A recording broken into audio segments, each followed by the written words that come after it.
Sudah berapa lama saya di sini? Tidak tahu. Sudah berapa lama saya disiksa macam binatang? Saya juga tidak tahu.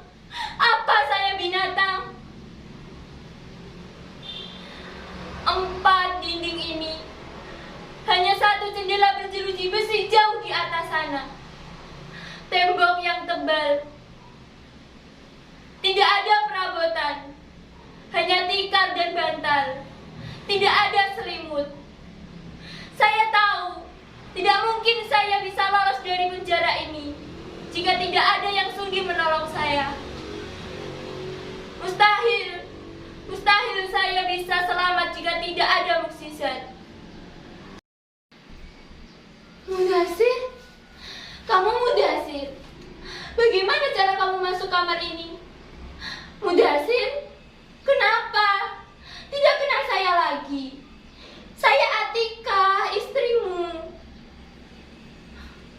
Dulu, kamu mengantar saya ke Jakarta. Kita berpisahan di Bandara Soekarno-Hatta, Cengkareng. Kamu cerita di surat, sehabis mengantar saya, kamu langsung pulang ke kampung mengurus sawah. Sampai setahun lebih, kita saling berkirim surat. Sesudah musibah datang, surat-surat itu tidak datang lagi. Jangan pergi, Mudasir. Jangan tinggalkan saya. Apa saya sudah tidak ada daya tarik lagi? Kamu dulu sering bilang saya cantik. Saya memang cantik. Kecantikan yang alami, tanpa gincu dan bedak. Kamu suka saya apa adanya. Kamu sering bilang begitu. Ini saya, Atika. Saya tahu. Penyiksaan ini bikin saya tidak secantik dulu lagi. Kalau ada cermin di kamar ini, mungkin saya bisa saja segera tahu. Wajah saya bisa saja sudah seperti gombal busuk, bacin, dan tidak layak dipandang-pandang. Bikin jijik ya.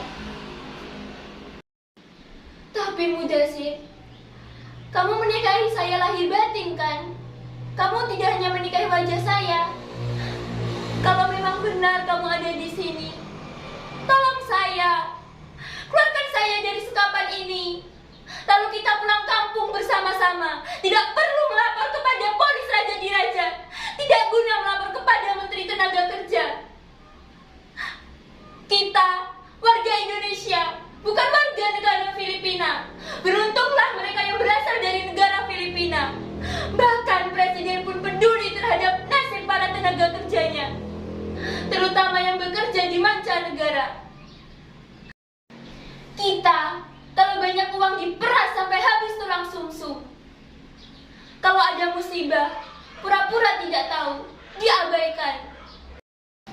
Mudasir, itu kenyataan. Kita binatang penghasil devisa negara. Sebutan pahlawan hanya slogan, bukan kenyataan. Cuma hayalan para birokrat yang baru menduduki kursi jabatan, agar kelihatan bekerja di mata atasan, dan disebut punya kesetiakawanan yang kuat terhadap sesama warga negara.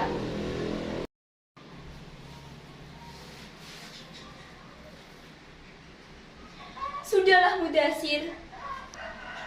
Bicara tentang kekacauan penanganan terhadap para TKW seperti saya, selalu bikin dada seketika sesak.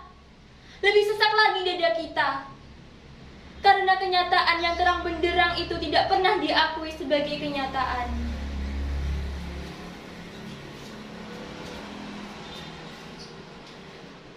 Mengapa? Karena kita tidak ada uang komisi yang berlimpah dalam setiap kasus yang menimpa para TKW. Lagi pula, perlu kemampuan diplomasi agar pejabat-pejabat kita dihargai oleh orang asing. Kenyataannya, para pejabat kita lebih sering jadi bahan tertawaan diplomat-diplomat asing.